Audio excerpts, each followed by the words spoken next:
morning. Welcome back to episode 3, part 2. So last episode we talked about sexual harassment. We were briefly explaining it and we were sharing our own experiences as well. So if you haven't watched that yet, please go check it out and then come back here again. So for this episode, we're hoping to explore a little bit more in depth into the perspective of the victims of sexual harassment, and also what you can do if you're the one asking for help and you're the one that people come to you for help. That is very important. We'll be talking about the victims and the people that they go to for help. If you're that category, then please pay attention. Yes. I remember that you said that when you are in Denmark last time, there's a guy is actually trying to do something to you. In that moment, may I know what do you need? What did I need? Yes. And when you call me, what do you need from me? Okay. Because you are very far from me, right? I was in Denmark. So last episode, I briefly shared my experience with sexual harassment when I was in Denmark. I was alone. And to answer your question, what I needed at the moment was actually someone around me to just help me out. Because I remember I was just standing there by the streets and there were people walking around and I was just looking at them and just hoping they would look at me and be like, hey, help me. But no one did. So that was really scary. I called my mom when I got back to my dorm and I was safe enough, and I told her what happened, and I don't remember your reaction. What I needed from my mom when I called my mom was just comfort and reassurance that I was safe, that I didn't do anything wrong, that it wasn't my fault that someone else wanted to come and hurt me. It wasn't my fault. I was just having fun and living life like a normal person. That was what I needed, honestly, just reassurance and comfort. But what if my reaction is not trying to comfort you, but I'm judging you for going out too late, or I'm judging you for wearing that kind of dress or whatever things, right? So how do you feel if you come to me and then I give you this kind of reaction? So first of all, what my mom described was what we would call victim blaming. And this is just behavior that you just blame the victim in the situation and not hold the other person accountable. So honestly, if fake scenario, if I called her when I was scared and when I was alone and I was feeling so violated, and I called my mom for help, for reassurance, for comfort, and what she gave me was blaming me, was humiliating me, was making me feel like I deserved it or that it was my fault that I got touched, I would be so sad and so heartbroken and frankly disappointed, because my mom is my protector. That's what she is to me. So if my protector decides to not protect me but make me feel bad, then as a child I would feel horrible. I would feel so unsafe, Insecure. Really insecure, really unsafe, because this is my protector in this world and she decides to not help me. Just kidding. Yeah, I know. Yeah. So I would feel really scared. I wouldn't trust people. I wouldn't want to even tell anyone about anything anymore. And that is so scary. So my mom, she did the right thing at the critical moment when her child came to her for help. Her reaction wasn't to blame her child, but to help her or to comfort her and be there for her. Your support and your presence was all I needed. And thank God. You have a good mom. You are, and I'm blessed. Okay. Yeah. Back to here, and from your sharing, actually I remember there's one client.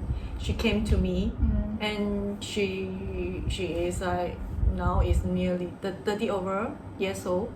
She shared to me that she was molested by her brother-in-law. She was 12?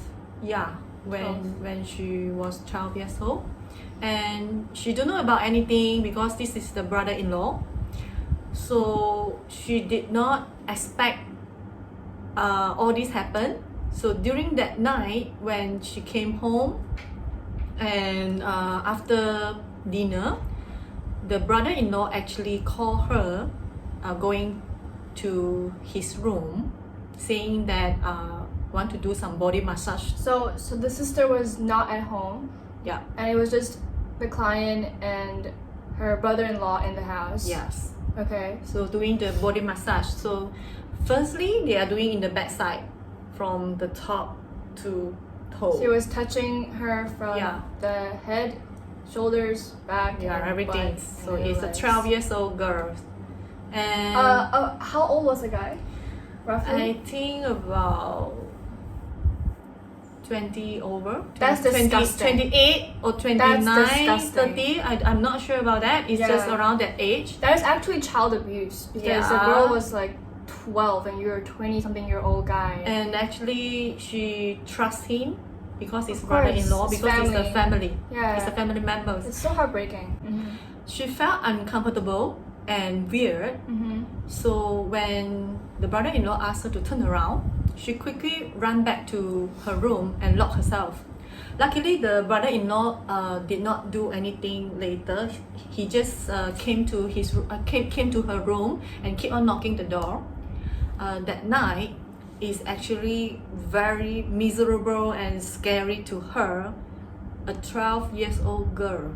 You can imagine that. Can you imagine being in your room just locked Alone. and you just got touched Yeah. by someone that you love sexually, non-consensually, and then this guy is out there drunk, knocking on your door like this. It's actually very, very That's scary. so Yeah. fucked up, honestly. Yeah, and the worst part is,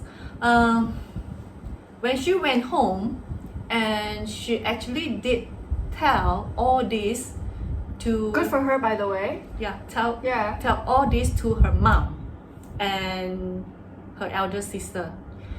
But the reaction from them is actually quite disappointed and quite sad, and they don't believe what she said.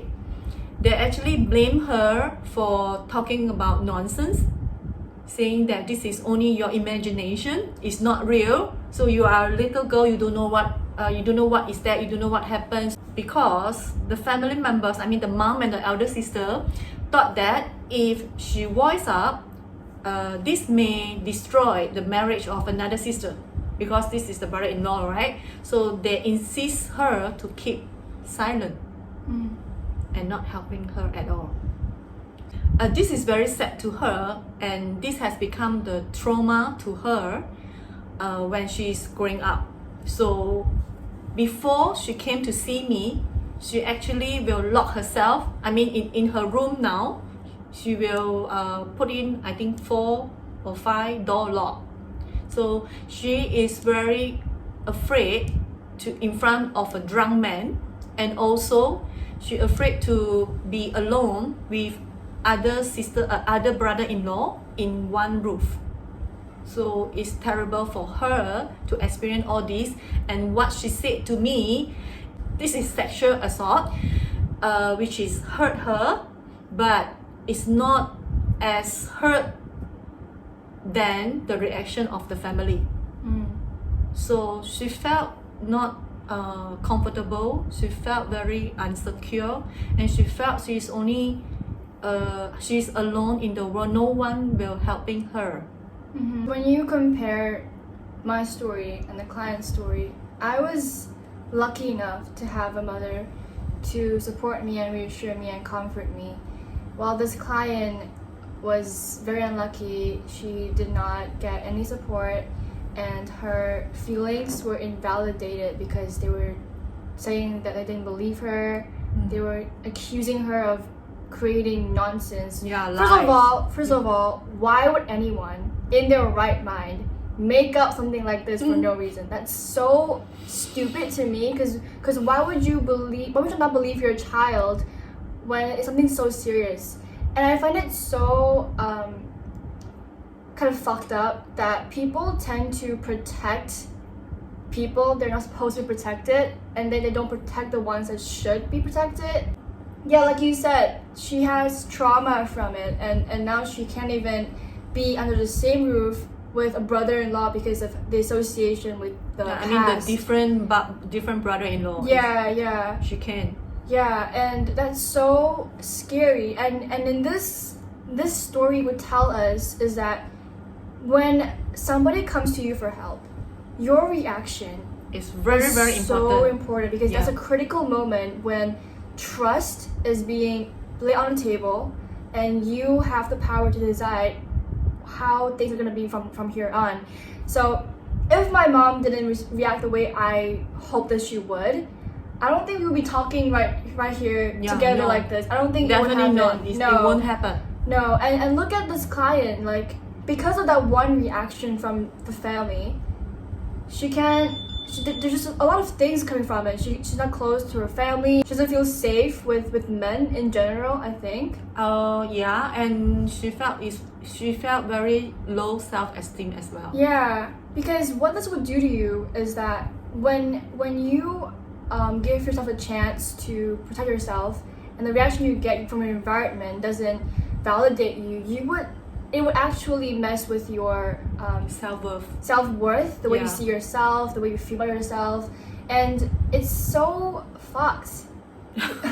Because she did the right thing to go to her family for help. Yes. But the reaction they got was not what she needed, and it's so sad because she could have gotten help. She could have gotten support. And like you mentioned, what happened, the incident was not as hurtful as a reaction from the family, and that's something we have to really, really think about, because you don't know the power you have when someone comes to you for help, because when they're vulnerable, you are all they have. You don't have to do anything, but just being there for this person, telling them that they're okay, that they're safe, that's probably all they really need. You don't have to go out there and fight the guy or whatever. Just be there for them because they need you. Simple as that. So if you find yourself in a situation where you cannot get any help from anybody, like your close friends or family, for example, there are always people out there to help you. Either the government, the NGOs like the Women's Aid Organization. They're really, really helpful. They've been helping people with all sorts of sexual abuse.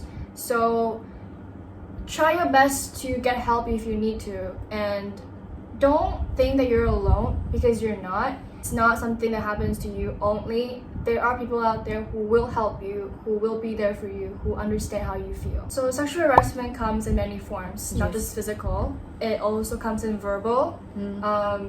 So imagine that you have your uncle in the house, for example. He comes to you in the house and he looks at you and he goes, kind of pretty, you look kind of sexy. That's not right, because for the uncles who why say would that, you say that? That's really weird. Yes. Like, there's a difference between complimenting and flirting sexually. So make sure you understand how to discriminate between the two. Yes. But I think in these kind of situations, trust your body, trust your instincts, because if you feel uncomfortable, then it's not right. Don't doubt how you feel, because your body would tell you if what you're hearing is a genuine compliment or a catcall or like a really sexual flirting. Sexual harassment also occurs in public, not just in the housing or private area. In the public, I think a lot of women can relate to me when I say this. When you go out there and then you just, I don't know, you take a bus, take the train, and then you see a man in the shopping mall, just sitting there like this, looking at you up and down and following you. Following is stalking is sexual harassment. And so if you see someone staring at you in a way where you feel uncomfortable, again, trust your body, trust your instinct. If you feel comfortable, that is harassment. Call for help. Yes, and of course, there's a whole spectrum of what this is. So there are really, like, I guess, light form of harassment, and then there are heavy ones would include rape. Yeah. So understand, like, there are a lot of ways people can hurt you, and always trust your body, honestly. It actually happens to boy or man, like we said on last episode. Yeah, right? Like little boys or even grown adult men experience harassment as well. So when your little boy comes to you and he tells you, "Hey mom, this lady that you invite to our house, she's kind of weird. I don't really like her." Believe your child.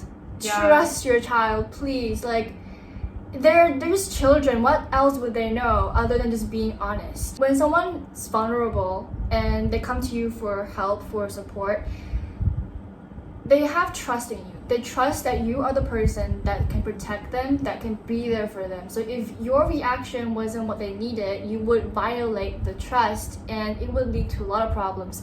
Trust issues, probably anger issues, probably anxiety and depression. Yeah, like a lot of things could happen from that. And again, critical moment, critical response, you have to really act right. So harassment also happens in places like school or the workplace or the workforce. If your teacher called you one day and you go into this office and he told you to take off your t-shirt for no fucking reason, that is harassment. Yeah. They don't have to touch you for it to be harassment. The intention, the way they are trying to approach you, that is already harassment. And if you are not aware about that, you will let this happen. Yeah. So have to put a stop on that situation. You either run away or walk away. Protect yourself if you can. Before we end the video, I think we want to emphasize that you're not alone, and we're really sorry if you've had to experience this, and we really hope that you can get the help you need, or at least be able to be aware of what happened to you and talk about it if you need to. Alright, we'll see you guys again in the next episode. And good night. Bye. Bye.